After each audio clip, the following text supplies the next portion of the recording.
Great conversation going on today. Hey, I'd like to welcome everybody to HBCU Coaches Corner. I'm your man, Rocky Miller, along with the Rattler himself, Stephen Campbell, and our featured host, none other than the SWAC legend himself, Johnnie Cole. We're going to get into a lot of conversation today. We had a lot of big things happen in HBCU football the last few days.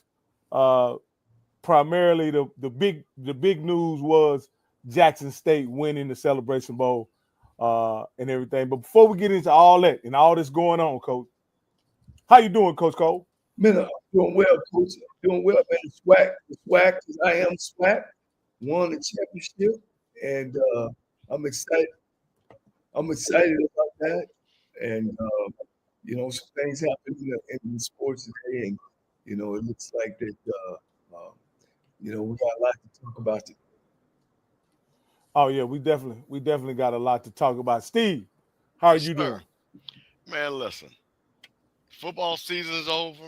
We got a new champion, joined the Champions Club, had a great time at the Celebration Bowl. So, man, hey, man, football don't stop, man. We got other sports we're going to talk about, but we're going to talk about this game, and we're going to talk about, man, there's a big thing happening up there in the MEAC, so we're going to talk about that too.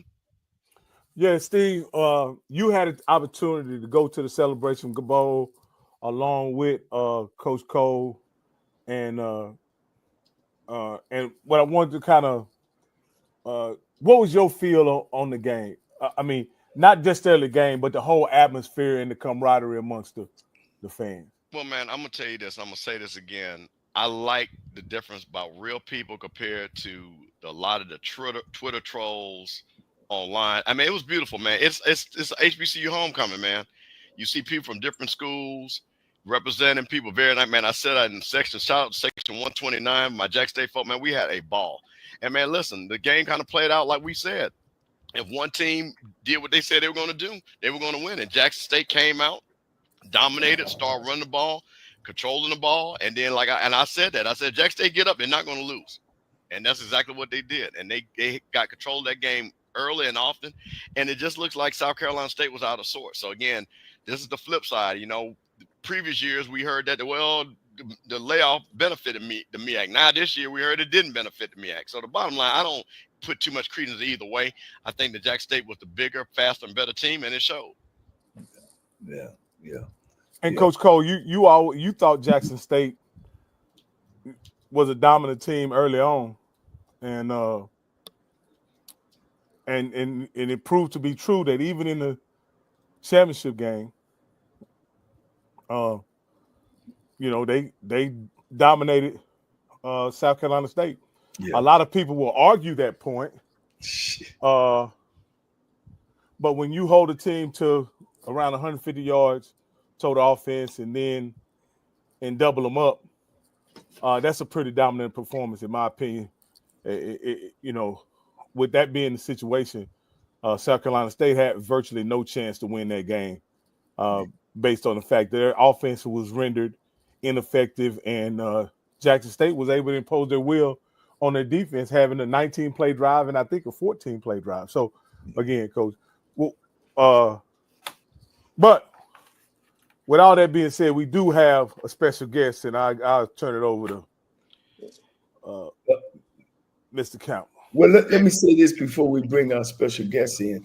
I want to take my hat off to HBCU people, HBCU colleges. We had people from all over. And Campbell, you can attest, Hampton, Howard, Texas Southern, Prairie View, Clark Atlanta, Spelman. Man, we had black folks that wasn't even on either team that came out. And guys, take our hat off to black folks, man, that we do go watch college football games. That 37 to 40,000 people they had will probably be more than 75% of the Division I-A schools, the FBS schools, in attendance. 75 of all the HBCU FBS bowl games, that game, I guarantee you, Coach, going to rank up there very, very high. And that's from a contribute of, people coming to watch a game. And it lets people follow winners. And so I was real excited, man. I mean, just seeing the pageantry of seeing so many people from so many places. Again, that not just was just from Jackson State and South Carolina State, but from a whole bunch of other schools, man. I take my hat off to the administration of the Celebration Bowl. I think they ought to get it even bigger. I think they ought to invite all the coaching staff, football coaching staffs up there, man, and maybe us do an ESP, what they call it, ESP, SB Awards. What's that? You know what I mean? Do college game day? Yeah, or SB Award, coach. You know, hand out the Coach of the Year award in Black College. Okay. Most valuable player, the All-American. You know, have the Black. That would be big. It could be a fundraiser. You know what I'm saying? Big sponsor. You know, we got to think big, coach. And I really think that would be great. You know, I don't need to see why the Black College Coaches Association don't have their meeting that weekend as well. So I'm just throwing those ideas out. But I mean, we showed up and showed out, man. It was a great crowd. Well, Coach, let me jump on that, because what's weird, again, what's interesting about that. So you know, the SWAC has their Hall of Fame dinner. They moved it to Celebration Bowl weekend. Okay. So they're already putting that there. The SWAC, now I can't speak for the MEAC, but I know the SWAC ADs had their basically a meeting during the Celebration Bowl, because my AD was there. I was with her, talked about some things for FAMU and things like that. But what was interesting, I saw this, is that the MEAC had their awards in Vegas. So that was weird to me. So I don't know if they were doing it in partnership. And, you know, so again, I want to be clear. I'm not being disrespectful, because it might be a reason. But to your point, it would look like if we had a total celebration, the MEAC Awards, you know what I mean, in Atlanta, and Hall of Fame. If we had the SWAC Awards, you know what I'm saying? And then, first of all, you're bringing the legends back in and things like that. So I just thought that was just awesome. And I'm going to say this again, because, and I posted and again, Rock, I think I told you guys, my father was a disc jockey on WOK in DC with Charlie Neal. I had not seen Charlie Neal since I was a little boy. So I got a chance he was sitting in the same section I was. So that was just a bucket list. It was like God said, set Charlie Neal so I could see him. And it was just so, and when I told him who he was, he almost cried, because he said, man, I haven't seen you since you was a baby. So, you know, shout out to Charlie Neal and everything. So, man, it was an amazing time, man. It was an amazing time. But and this is what I want to say, and it's a negative thing to a way. We got to work together. On that day, on that weekend, it should be the SWAC, MEAC, SIAC, CIAA, just a conglomerate of HBCUs and the opportunity, man. You know, and I tell you, we could do it just like the other schools, the PWI schools. We do it just like that, man, and just have a hell of a week, man. I just think that we could take advantage of that if we work together. All right, Coach. You got it, Coach Campbell. All right, man. Well, listen. I got a new flag out. Every time you go overboard, I'm my flag. Listen, we got a new champion that hails from the state of Mississippi, the city of Jackson, 1400 Lynch Street. And my main man, my nephew, the North Jackson Takeover. My guy, my nephew, Zoe Phillips, is going to tell us why he said I told you so. Hey, man. We woke up this morning to pitch excellence, man. It feels good to be a champion, dog. Yeah. But listen, I'm going to say I told you so, but before I even get into that, I want y'all to take note of my shirt that I have on, my lovely uniform. Because I don't know if y'all know this, but every day the mailman got to get up and go to work. Every day the mailman got to get up and go to work. But the only difference is the mailman's down in Mississippi. We deliver. I don't know about the mailman. They don't deliver. Wait, real quick, can I sneak in? I got my referee shirt on tonight, because we got to talk about some real stuff, and I'm going to be throwing my flag. But go ahead. You got it, man. You got it, Coach. You called it. Listen, I just want to say this. You know, last week I came on here, man. I said, you know, all these things, and I just want to say this. Man, look, when somebody has conviction about what they think is going to happen, because I got, you know, Steve, I can assure you, you ain't gonna get no call from nobody from South Carolina today. I can assure you this. Because last week they were calling you, right? They were calling, they blew me up. Everything I was saying was blasphemy. Oh, we scored this many points. We're gonna do this. I said, man, I want to say so bad. Look, I don't care what they tell you. My score, go back and run it. I said 31. I said 31-17. I said, look, nobody is finna put in points on us. I said that. Oh, man, they always do this. They put them in the point. I was like, man, I don't care. They have not faced a defense like what they're going to face this weekend. I said that. Man, and to say we dominated them, man, it don't even put it mildly. They didn't even belong on the field with us. And we should have given up their 7 points. I was pissed about it. I was pissed about this. It should have been a donut. But they really got. So let me, because I want to speak to the domination, because originally I had some pushback to it, right? Because Jackson State got 150 yards rushing, but they had to run the ball 51 times in order to do that. In my mind, that's not necessarily domination. And you know, Jacoby Morgan's stats were good. You know, he was 15 or 21 for 200 some odd yards. Though they were good, they weren't otherworldly, right? But in the context of what South Carolina was able to do, right? That's how you got to put it in context. What were they able to do in this game? And offensively, they weren't able to do much. So, again, though your offensive stats weren't otherworldly or it didn't denote domination, in my opinion, how you guys held down the South Carolina explosive offense, that surely was a dominating performance by the defense. Well, see, here's where I beg to differ on the rushing attempts to the yardage and how it equates to domination.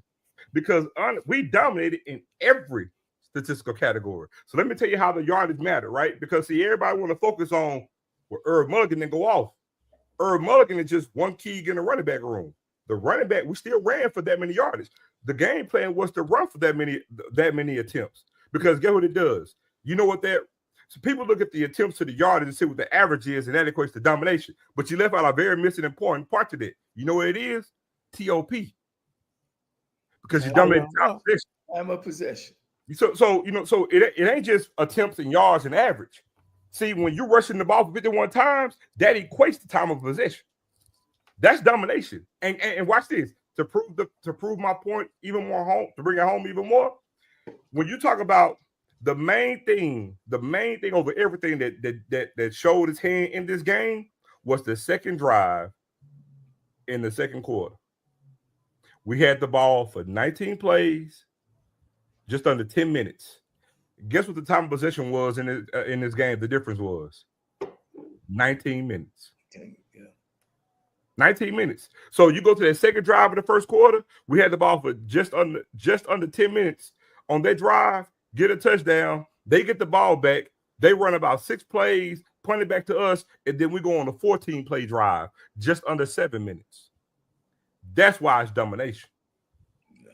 Because that speaks to line of scrimmage domination, time of possession, and wearing their damn defense out. And I think the pass selection of the quarterback was wonderful. When you're going 15 for 21, that's almost 70% of completion, ain't it? Yes, sir. And that's where you want to be. And we knew going into the game, we knew Jackson State couldn't put the game in the quarterback's hand, but they did. What they did was they dominated defensively and offensively. But an offense is great when it has time of possession for over 19 minutes, because my defense is doing what? They rested. Exactly. And it's a double-edged sword. So not only what's a part of domination that people don't normally, we go by numbers, but the numbers that you go by are different than 200 yards rushing and 400 yards passing. Exactly. So, but I also say this to the other point, Rocky, is you got the rushing yards, you got the yardage, right? Because again, everybody looks at Irv Mulligan. We never said Irv Mulligan's a great player, but if you always listen to us, we've always said what? We got the best running backfield in the conference, and we do. And so again, it was Cam coming, not Cam, Amari coming in, Amari Matthews coming in. Yeah. Held it down when Irv was getting the blow. You know what I'm saying? Then Desmond come in. Desmond didn't get a whole bunch of carry, but Desmond was damn great in pass pro when he got in there. So it was collective effort, and we still got the thing is not the attempts, it's the yardage, because the thing is it added to the TOP. Because what it also showed is what was the only thing everybody talked about South Carolina. The only thing they talked about was what? Their offense. Yeah. Their offense. That's all they talked about. Oh, they averaged this many points. Well, if we got 51 attempts, That's telling me your offense on the side of the field. And then when they on the field, they ain't producing. So we were dominant. It speaks to even more of a different type of variety of domination. Because last time I checked, starting the third quarter, we had more penalty yards than they had total yards. Hey, and Rocky, baby, I thought maybe you would love 51 carries. No. I thought you'd be like, no. So let me speak to what at a glance. Like, here's what I'm saying. There were several plays in the game that I thought if South Carolina could have stepped up, and it could change the complexion of the game. So the game was very competitive. That's what when you denote domination, it almost seems like you're saying that the game wasn't competitive. But I thought from a physicality standpoint, I thought the game was competitive. I just thought all the third downs were converted by Jackson State. Other than the 4th and 1, all the short yardage plays were converted by Jackson State. All the key moments in the game where you had to have it, Jackson State had it, South Carolina did. You know what I mean? Like, those are the kind of things that makes that the game didn't look like a 40-0 domination. I beg to differ. I'm gonna give you a good analogy. I'm gonna give you a real good visual. It was 0-0 in the first quarter, right? To your point. But in that first quarter, we was like Floyd Mayweather. We didn't have a blemish on us. We body blowed the shit out of them in that first quarter. We just didn't get up with no uppercut or no left hook. But we jabbed the shit out of them in the gut. So they was hurt. They was hurt. We just didn't knock them down yet. But then second quarter came, we started left hooking that ass because them touchdowns started coming.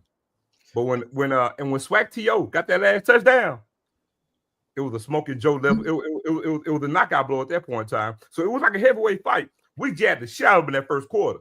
We didn't knock them down, but we didn't have a blemish on us. Let me ask you this, Zoe. Let me just ask you this, because you're not Nostradamus. You're not.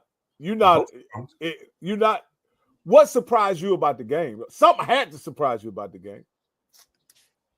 The only thing that surprised me, truthfully, was the fact that we didn't allow as many passing yards as we did. I expect to dominate them in the run game like we did because we done it all year. Our resume said we do it, and we did it this game. I'm not surprised with what we did. And South Carolina State, they aren't good running the ball. So the only thing that surprised me was being able to maintain the receivers the way that we did. But I'm going to tell you this, and I mentioned this earlier. The reason why I can sit here and I can talk crap now, but the reason why I was so confident, because I really want to say this. People in HBCU space, we got to learn how to pick and choose what we want to hold on to from the previous year. I'm going to tell you what I mean. So when it came to this game, everybody only want to go back to the Celebration Bowl when we lost to South Carolina State, right? But then just like everybody want to hang on to the fact that last year we lost to Alabama State and we lost to Alcorn, we want to give that way more credence. But we forget about the game we had at the first game of the season last year. We don't want to talk about that, though. We don't want to talk to. We played South Carolina State last year, and we beat their ass 33-7. Now, the reason why I mention that is I know people gonna say we're a whole different team. Yeah, you're the same team, but you could be a different team, but you got the same ingredients. What I mean by that is when Coach Berry came in, you brought in some players from Benedict, but you didn't bring in a whole bunch.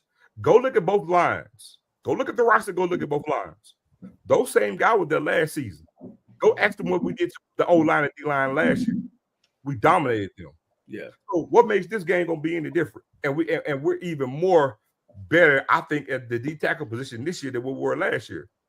So I knew they weren't gonna run. So to answer your question, I was just more surprised at the way that we held them on the passing yards. But I didn't expect for him to throw for 300 yards. I know a lot of other people may have felt that, but I looked at their resume too. They didn't face a whole bunch of damn good defenses. They didn't. Yeah. So this whole thing about they're gonna put 35 points, I was like, on who? I had no doubt that they were gonna put that many points on us. Now I don't know who on this show said they was even gonna score 20. I don't think nobody even said that. No, I said because mine was 31-14. Oh, let me make a correction. MEAC's athletic directors were at the Celebration Bowl. They just, make sure I put that in there. But I didn't think nobody on this show even thought they would score that. I knew we would score. Jackson State would get where they supposed to be at. But I think that they had the game under control the whole game. If at any one time in that game when it was 14-0, it was 14-0 for 3 quarters. Well, 2.5 quarters. 4.5. Yeah. If they would have scored and went 14-7, then I would have been like, oh, whoa. And I think both teams came out and played hard. I think the difference is, and I'm gonna put my hand up, I was wrong about TC Taylor, was the game plan. I think TC Taylor them stayed with their game plan. We're gonna run the ball, we're gonna give it to our stallion, and we're gonna let Jacoby Morgan be the quarterback that we want him to be. Don't make no mistakes. The game ain't in your hand. The game is in Coach TC Taylor's hand. I thought Chennis Berry either got away from running the football because he went to no back early. And maybe like you said, Zoe, he went back and seen from last year that they went that how good you guys was up front. And he came out of that, and I didn't like the no back stuff that he was doing early in that game. I think he took his game plan and balled it up and started calling from the hip. And one thing before you go, Rock, I want to mention this too, because one thing I don't tend to forget. I don't forget the tenor, right? When it comes to the conversation before the first game, because remember, we had just had the SWAC championship game. Jacoby didn't look all that hot. Remember, who's Coach TC going to play? Is he going to play Zai or is he going with Jacoby? Because Jacoby really ain't all that hot. I think if he play with Jacoby in, you know what I'm saying, he might see him lose. And who was the best quarterback he need to go with? I said, oh, man, we're going to roll with Jacoby in. I was like, but Zai going to be ready to play and Cam too if we need him. But we're gonna win with Jacoby. And everybody was like, you really sure? I'm like, do a passer know his word? Of you course. Remember that, y'all asked me that question on Scotty's show, didn't y'all, Rocky? And what I said, who got you here? You got hold on, Zoe. Yeah, Coach, pull your flag out. Because wait a minute. Because see, now listen, I'm gonna let you go mass meeting tonight. North Jackson takeover. But what you're not gonna do is get the congregation all mad at us. I know I'm not saying it was y'all. I'm not saying it was y'all. Yeah, let's clear that up. That's right. No. Because I clearly said there's no way that they are not going to start Jacoby Morgan. That's the guy who's going to play. And Coach said the same thing. Now, Rocky, I'm going to let you clear No. My point. I know. I said ain't no way he goes to I'm not saying that it was y'all. I'm saying, but that was the tenor and the energy before the game. Not necessarily y'all. I'm saying, but that's what the conversation was.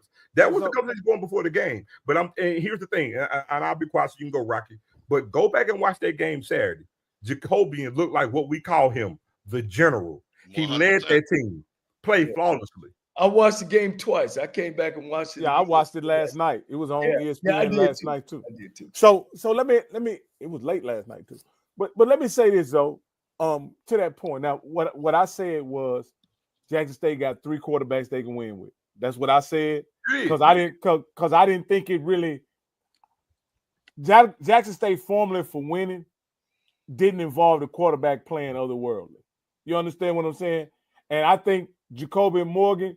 Now, what I will say is Jacoby Morgan played a game that he was totally within himself in every snap that he took. He never got out of himself. He never was hurried up or rushed. You understand what I'm saying? Mm-hmm. So he played extremely well. But again, this game plan that Coach TC Taylor put together was the game plan I been wanting them to run all year.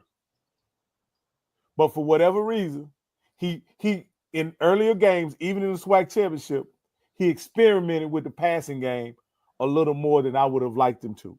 But I guess that's what he was doing early in the season, was experimenting with the passing game. So in these crucial moments, Jacoby would be comfortable passing the ball on 3rd and 4, 3rd and 6, 3rd and 7. And I think he threw strikes each and every time he was given that opportunity to on 3rd down. Go ahead. That's only one part to that though. But there's a reason for that, because you got to remember, we're down 5 receivers. So that gives credence to why we minimize the many passing attempts. So let me just tell you guys, like when it comes to our offense, we actually shoot for balance. You know, we have the type of team and roster that we want to throw for 250 and run for 250. We want that kind of balance, or close to that as possible. Throw for 200, run for 200. We have the roster for that. But we're down 5 receivers and a starting tight end. So you're going to minimize and constrict your playbook into some of the things that you want to do because you're down so many players. Even the running backs, because we're down J.D. Martin, Ahmad Miller. We were down 3 running backs. You see what I'm saying? So it's restricted a whole lot. Not that we're the only one immune to it. I'm quite sure South Carolina State missing some guys too. But I'm saying to that point about passing, we passed a lot more early in the season because we had starters that we, in a plan of how we want that to look like. But what you see is a byproduct of attrition throughout the season. You're not going to see a quarterback throwing 40 times a game when you're down to your 5th receiver. That's just not going to happen. So you're going to restrict it. But and we played to our strength for what we got on the roster. That's what it was. But Jacoby, and that's why, again, you're due a bad game. Jacoby, Jacoby didn't have his best game against Southern.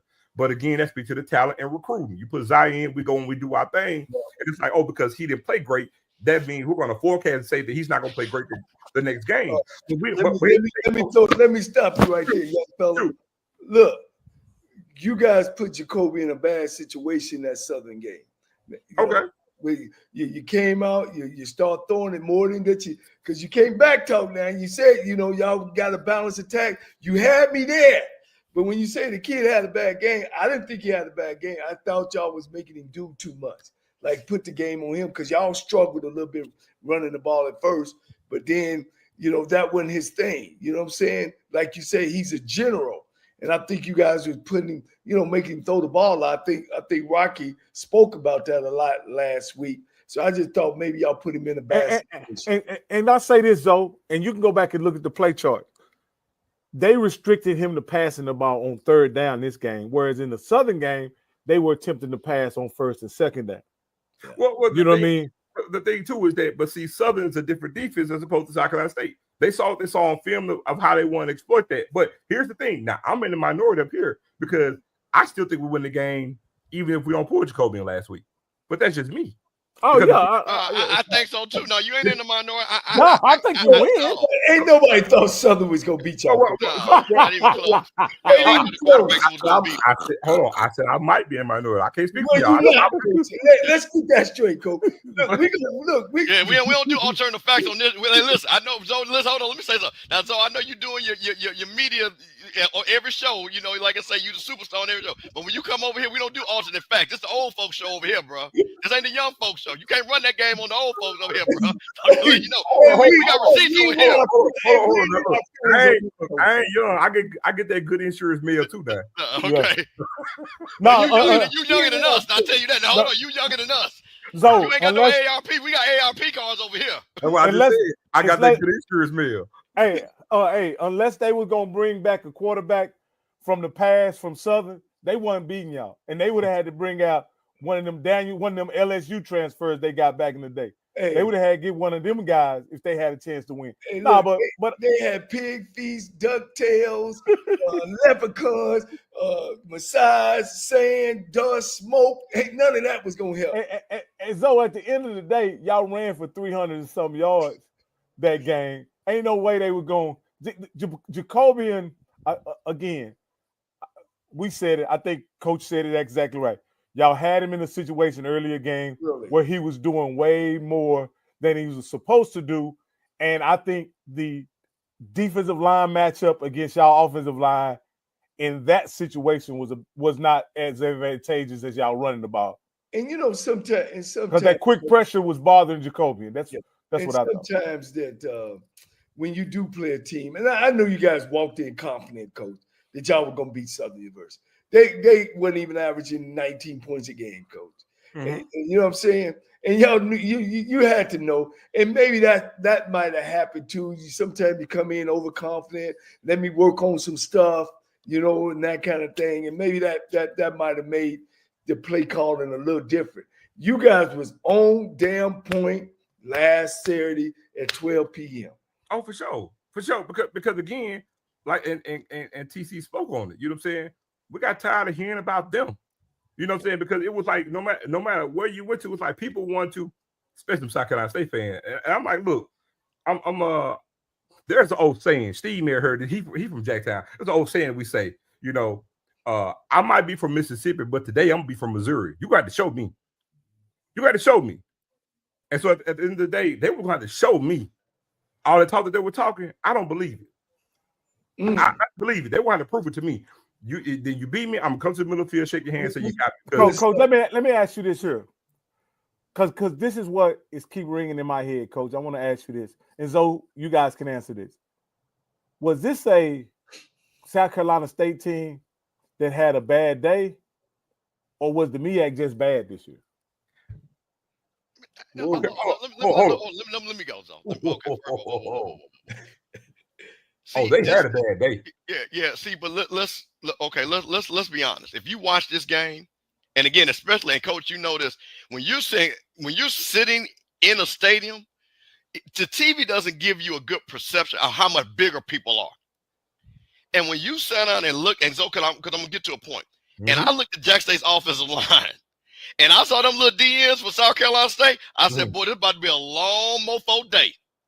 Because Jack State was that much bigger on the offensive defensive line. And so I want to run on something because I remember you guys way back on, when the season first started. I think I came on with you guys because we were talking about the season.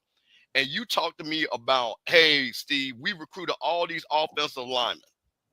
And I know that your main offensive tackle got hurt. Talk about the depth of that offensive line and how you guys were able to put a freshman in and y'all still didn't miss a beat. So I want you to talk about that matchup on the offensive line versus those defensive ends and kind of talk and give people the names of those guys that was on that offensive line that was kind of dominating. I mean, when you talk about,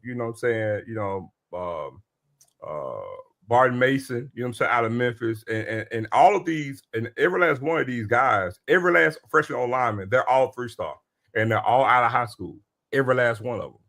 And so again, and that's one of the things that we mentioned on earlier this season when we talked about it. And that's why I would make the comment. I'll say, listen, I know coming from me, you'll say, oh, I'm JSU, so I'm being biased, but I'm a recruiting guy. So I always try to give context to it. I'm like, listen, you can sit here and say about, oh, everybody's recruiting at a better clip, but we've had a top 3 class in the country for the past 4 years. I need people to understand it. How many freshmen y'all had on O-line, Coach? We played 4 this year, all high schoolers, and they've all played this season. But they weren't the starters. No, they weren't the starters. Okay. And so what happened was Kurt Ford went out, put a true freshman out there. All conference play. Now let's be clear. All conference Kurt Ford. All conference Kurt Ford go out the game. From Texas, Kurt Ford. Yeah, he's from Texas. You sit there and you put a freshman out there and you just sit there and lock his side of the field down. Lock it down. Lock it down. Because, Coach, you remember that was one of the things that we kind of highlighted because that was the question. We were looking at those all-conference MEAC defensive ends going against Ford, and that was part of the thing that we talked about. We also talked about Smith coming in. So that was the thing that I'm sitting up there because, again, this is the stuff that we broke down. We wasn't just saying this, that, and all the other. We were talking about player versus player. So when I'm sitting up there, I've got my chart out, looking at names, saying, okay, let me see what this guy's going to do. And when I just saw those start laying on those guys, and then on the flip side, those defensive tackles, when they start belly dancing and everything like this, hey, man, it was trouble. It was trouble, bro. It was trouble. So now, man, you saw just the size. And again, it was the same thing with FAMU when we played last year. We were just that much bigger than Howard. You know what I mean? And you could just see it. So again, I think what I like compared to, and Coach, you can kind of talk about this too. When Alcorn played, North Carolina A&T had them big offensive linemen. They had guys that were going pro. You just saw that size. But now I see the SWAC saying, you know what? Let's get Jackson State especially. Let's get the big guys that can maul you and wear you down. And that's what you, and really that was the game, man. That was the game. And also early in the season, we spoke to this. We actually went back to last season again, because we try to highlight for everybody. Class of 2024, well, was actually starting in 2023, but we specifically said class of 2024, class of 2025, Mississippi is super, super deep in those particular senior classes. And so even we touched on, it was like, hey, we brought these freshmen in. They all played. And you got 2 that redshirted that didn't play. And so it breeds to what we're going to do next season. I mentioned to you, Rocky, about we're down 5 receivers. We lost our 2 starters early in the season after the second game. Lost a starting tight end. And attrition happens to every team. But what it speaks to, the reason why I always bring it up, because it speaks to recruiting. Everybody says next man up. That's a popular quote, but we don't just have depth. We have quality depth. I mean, when you talk about have the recruiting classes that we have, it speaks to it because again, every coach, and coaches down there looking like he just got off from Foot Locker. Everybody knows he's going to put a freshman in the game in a championship game.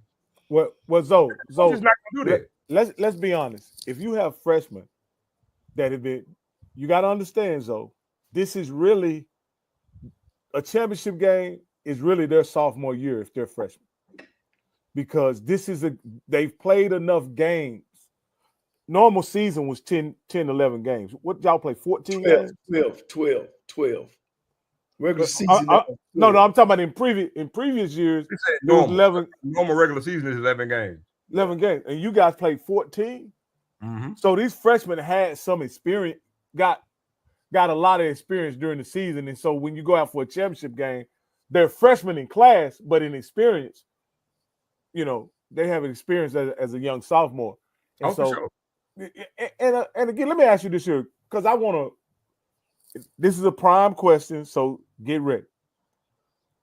How much does the profile that was built when Prime was recruiting, that are y'all sticking with now that TC's the head man? You understand? I hope you understand the question. Like Rocky, I look, I can tell you this is out of 0. Okay. 0. Okay. Let me explain to you why. And I know to the mass they'll say all BS. 0. You have to understand who's the coach. TC Taylor. I don't think people understand what TC Taylor is when I say that name. He's not just a former player at Jackson State. TC Taylor comes from the very tentacles of being under the W.C. Gordon tree. And for anybody who's a Jacksonian, you know what that means. Not only that, but then you have Otis Ridley, his right-hand man, who's the general manager, was also the assistant head coach, you know what I'm saying, last year.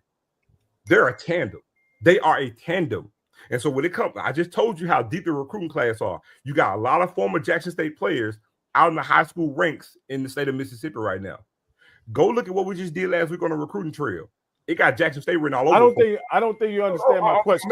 I'm making a point. Answer that question again, Rocky. Ask so what I'm saying is the type of player that you profile as a Jackson State player, are you sticking to that profile of a player under TC Taylor?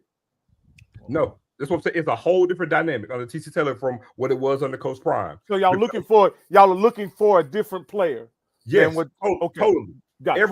What you saw on display in Atlanta, Georgia on Saturday, that's W.C. Gordon, James Big Daddy Carson. Am I lying, Steve? No, you're right. So I want to ask you a question because we got a hard out at the top of the hour, and I want to give some historical context. How many players? Because this would have been Shadur's senior year.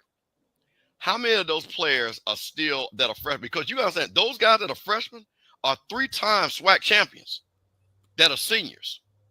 So how many of those guys that came in, and I'm just curious, that stayed with the program and are still, do you know, like, right? Because I think Petty would be one. I think because he's from Deion Sanders. Yeah, well, because they would have been this would have been their senior year. They came in as freshmen. No, yeah. I will say it might be 9. Jency, I know Petty probably. This is not. Jency came in. He came in with Shadur. It was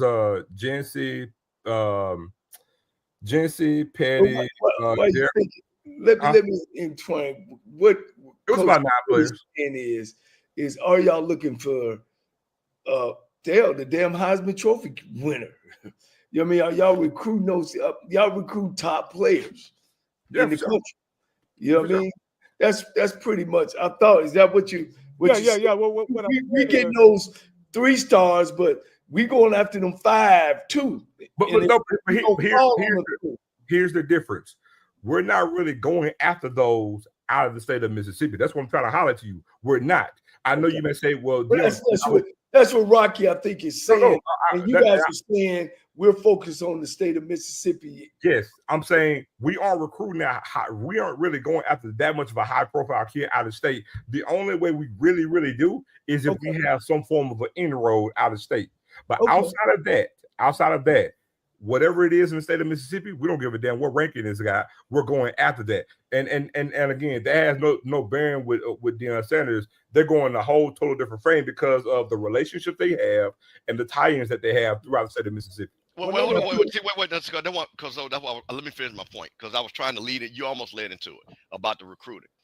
Because if you can tell a kid from Mississippi, hey man, 3 to 4 years we've been in Atlanta. We're SWAC champions. You come here, you playing for championships. And I remember, in the end, this kind of goes back. I remember that was the calling card for a lot of guys in Jackson Metro that didn't go to Mississippi State, that didn't go to USM, didn't go to Ole Miss. They were like, man, Jackson State winning championships. So I'm going to end up going to Jackson.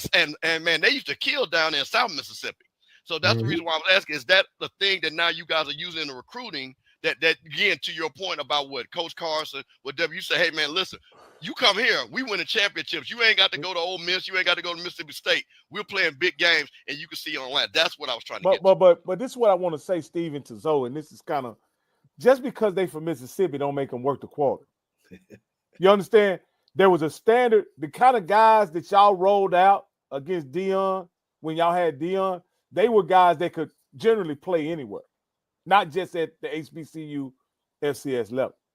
So I was saying, well, y'all still sticking with that kind of profile as player to recruit. Not an FCS guy, a guy that can play anywhere. Well, the thing is, and I'm telling you, we're going after small town Mississippi kids who a lot of people may think really can't go. They may look and say, oh, that's a group of 5 FBS player. And TC and OC tell you, nah, bullshit, that dude could actually play on the FBS on a Power 4 conference. Y'all just overlook it because he's from Mississippi. That's what I'm trying to tell you. That's what Coach Gordon did. So y'all taking chances. Y'all taking chances. No, we're not taking chances. Mississippi is different, kind of like Louisiana in a sense. Let me give you an example. In Louisiana, a lot of your high-profile guys in Louisiana come from small 1A, 2A schools. You see what I'm saying? A lot of people may look at those 1A kids and be like, oh, he got 3 stars, but when I look at him, oh, I don't see him playing on the Power 4. He probably at best is this. But the problem is now you get his Avon campus and you sit there and develop him a little bit more. You say, oh, hell no, this dude here should be playing the damn Notre Dame so damn well. That's how Jack State got good. That's what they're doing. Can I throw the flag for 1 second, man? And I know you're going to love this, Zoe. That TC Taylor put Deion Sanders' stuff to bed. Oh, for sure. About HBCU, TC Taylor did a great job. He got to the big dance. He showed up and showed out, man, in front of a capacity crowd. And you know, man, it made me SWAC proud. You know what I'm saying? Not against Deion, but the way you guys played the game, it was flawless. I thought you guys were ready. I thought the game plan was ready. I thought you stepped in. Even when you ran into tough situations, y'all still came out and handed that ball off and got everybody in there to play. So I was real proud of that, man. And look like y'all back to the Jackson State 80s. Because somebody, Zoe, you know, like about 6 weeks ago, Zoe, I said, man, ain't nobody beating Jackson State. They dominate. And then somebody gonna say, man, you mean to tell me they better than the 86 team? Hey, Hello. now, whoa. Hello. No, Hello. wait. Hello. Wait. Hello. No, I'm gonna do you. Hey, so we're gonna start getting on me. I said, I ain't talking about 86.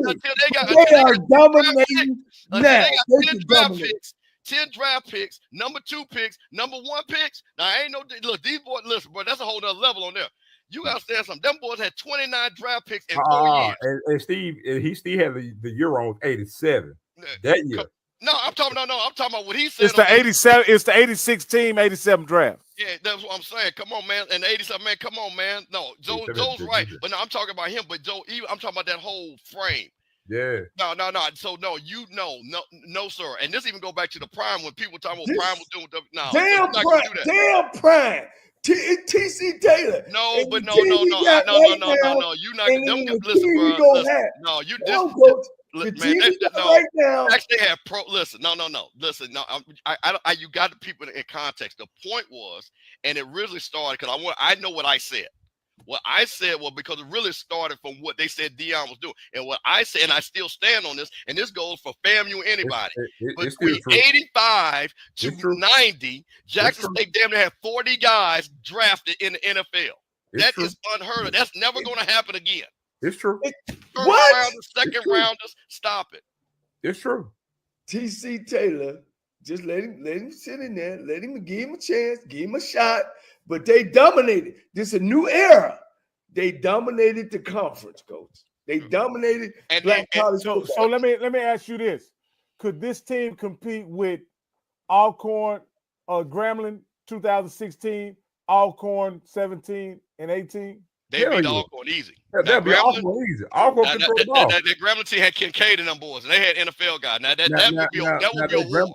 I'm gonna say this: that Grambling game, that's gonna be a game I would love to see. Kincaid was hell. Yeah, but them Alcorn team, NFL guys on that team. Yeah, they had Grambling had NFL guys on that team. So now they would beat Alcorn. Now Alcorn was a champion, but they weren't a dominant champion. They weren't. I'm talking about today. No, we got it, coach, but no, but okay. All right. Just say that. Just give me my little. Me my I can't. No, because we can't. No, listen. No, you pull out the flag, but I want to make sure the context is correct. So Jackson State, I'm going to say this for the record. You know the crazy thing about it? Hell, I was playing back then. Exactly. So you know. Yeah, I played against Burkett and Jackie Walker and Victor Hall and all those cats. They all went to pro. Ernest Pate. Yeah. On, so man. We had several on my team went to pros. They was somebody with swag. It ain't even. We got to. That era is going to be the golden era forever. That's what I'm saying. So that's what I'm saying. We can't compare the era. And this ain't. And also, coach, I gotta say this too. During that time frame that Steve was talking, Jack State didn't lose a conference game for 4.5 years. Coach, I'm telling you, I played fucking 5 years in them, and then coached the other 5. That whole era, I was watching them. So Zoe, you do realize y'all have lost 2 constant conference games in 4 years, right? Yeah. Ooh. Yeah. But hold on. You said 2 and 4 years. I say 0 and 4.5. Well, no. I'm just saying. No. Who's to say what you guys will do next year? But I'm just saying. Well, I mean, you guys went from. That's but I'm saying I feel you, but that's to be determined. We look the 87 team we talking about. They can't add to their resume no more. We still saying 0 and 4.5. Yeah. So last ones though, and because I want to get this, because you're a recruiting guy. And I'm a Texas guy, so I know what status Prairie View has in Texas, right? I know what status TSU has in Texas, and there are probably 10 FBS schools and probably about 4 FCS schools before you get to Prairie View and TSU on the pecking order, right? What does Mississippi set in the pecking order in Mississippi as far as from a recruit's standpoint, not from the HBCU standpoint? I'm talking about from a recruit's standpoint. What does Mississippi set for the recruits? Yeah, I mean Mississippi sets high. are y'all back like old times? Do y'all get? Are y'all on par with? Are y'all on par with Mississippi Valley? Or are y'all on par with Southern Miss? Or are y'all on par with State? I can answer that easily. Right now, I would say we are on par with Southern Miss. We always have been. We always been on par with Southern Miss. We battle them for players, and we always have. When they're struggling, we tend to get recruits they go after, and if we're struggling, they end up getting the recruits that we're after. But there's an anomaly which you probably can understand because you're from Texas that we wrestle with, and that's called JUCOs. We have by far and away the best JUCO system in the country, because we wrestle with that. You know what I'm saying? Ain't no flag on the play, coach. Ain't no flag on the play. You put that flag down. Coach, Kansas got some great JUCOs, and California got 75 of them, coach. I've recruited all of them, coach. I've recruited all of them. So I'm talking from experience now. I've recruited every junior college in California. I worked in Kansas. I recruited every college in Texas as well as Mississippi. Coach, I don't care. Look, I don't care if you're scared of a tornado in Kansas or you like the avocados in California. When they come to get them championships in JUCOs, Mississippi run laps around. That's facts. That's facts. But but the thing is, we wrestle with that. But when you and then also too, when you look at the state of Mississippi from a recruit standpoint, Mississippi is a I used to live in Atlanta. I used to make this comparison all the time, right?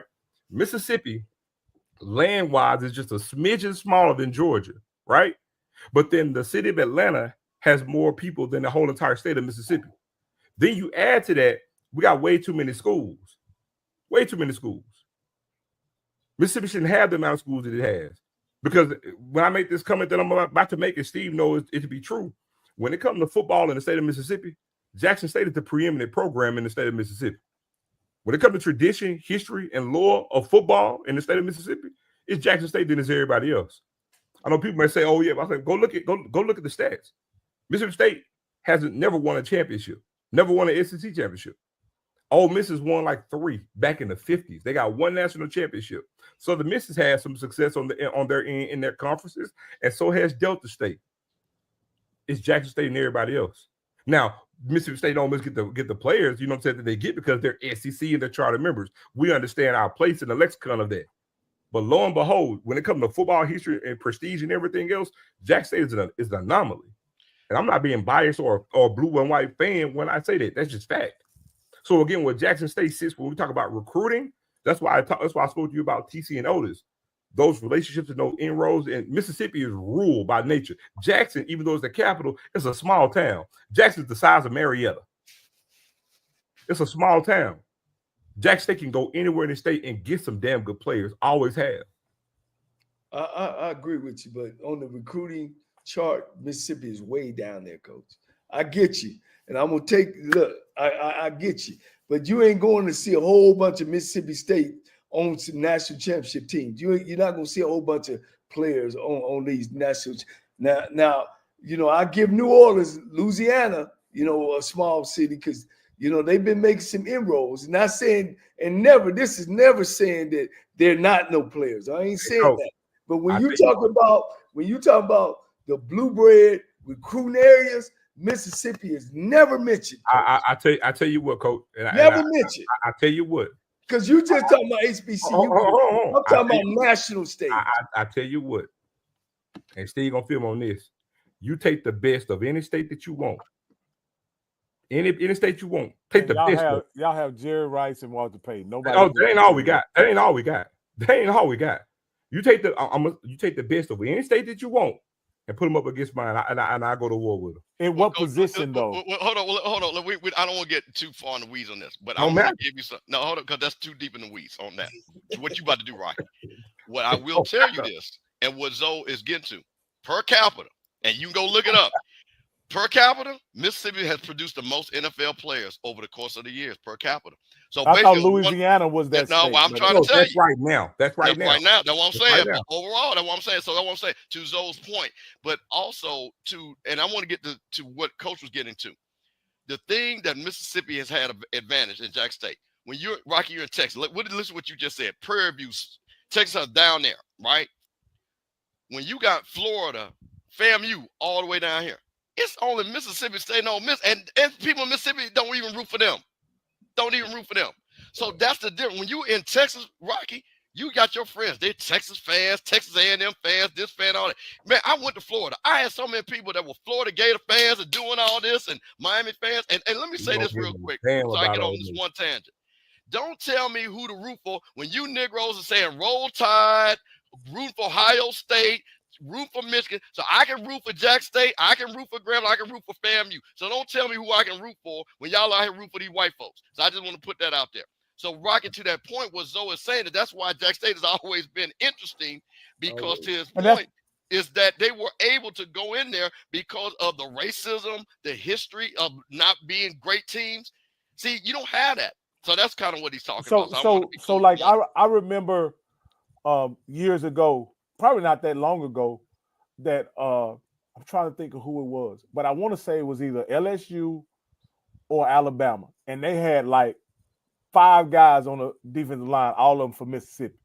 You know what I mean? Like they had, like in Ole Miss and Mississippi State were really down during that time. I think it was Alabama when I really think about it. But anyway, they had some guys, and I was just wondering where did Jackson State in that pecking order of recruiting would it go? Jackson State would be above some of the out of state options, or would they be right there behind? Well, depending. Well, I've seen it come and go. So right now, in the state of Mississippi, Jackson State can pretty much be in play to get wherever they want in the state of Mississippi. I can't speak for out of state, but in the state of Mississippi, Jackson can get what they want. Let me hold on. And when now Cumberland came, and Cumberland mostly recruited out of state and recruited JUCO. Now, when Judge was the coach, and I'm going back a little bit now, but when Judge was the coach, when Big Daddy was the coach, when WC was the coach, it was all Mississippi. They rarely ever went out of state, and when they did, it was Alabama or Louisiana, and that was it. Memphis, Tennessee. Memphis, a little bit, but mostly it was Mississippi. So trust me when I tell you, they was getting it then. Trust me when I tell you. I tell you what, from a recruiting standpoint, right now, you look at every HBCU on signing day just last week. Every HBCU, Jackson State signed 11 kids, all high school, all 3-star, 11 kids, and they're probably gonna have about 7 kids to enroll next month. So I talked about that too. That's an anomaly because FCS programs don't do that. Go look and see how many North Dakota signed last week. Go look. And they're the flagship school of their state. I mean, they don't have any football players in their state, bro. I'm not saying for the state of South Dakota. I'm saying that's a national known program. They play for championships, and they still didn't sign that many players on signing day. Because Coach, they just like you guys. They get those big kids out of North Carolina, South Dakota, and then they get a kid from Florida. They get a kid from Mississippi. They'll get a tailback. They'll get those type of skilled kids to go up there. They really, Coach, are like what you guys do. And Jackson State, I know has been recruiting out of Mississippi because they battle against Ole Miss as well as Mississippi State. And it's been that way. It's been that way for years until they let those coaches outside y'all's system come in there and screw it up. Would you agree with that? So to your point, Rocky, if you go, like you mentioned the freshman old lineman, I implore you to go look at Kassan Burke, to look at his offers when he signed with Jackson State out of Ridgeland High School. I want you to go look at Mason Barton when he signed with Jackson State out of high school last year. Go look at the offers that he had. The 6'5", the receiver that we got out of Florida, he was a 3-star receiver. Go look at the offers that he got. Go look at him. And reason why I say that, because I'm a Texas guy, and I wish both Texas teams were much more competitive in the SWAC. But this is the problem in Texas. There's no 3-star that's going to choose PV or Texas Southern out of high school. They just not. They just not going to. Y'all should have more 3-star. But see, that's what I'm saying. But if Mississippi's got 23 stars, y'all got 400. Hey, my name is Danny Wilson, and I won $500 on the lunch break with AJ Jones.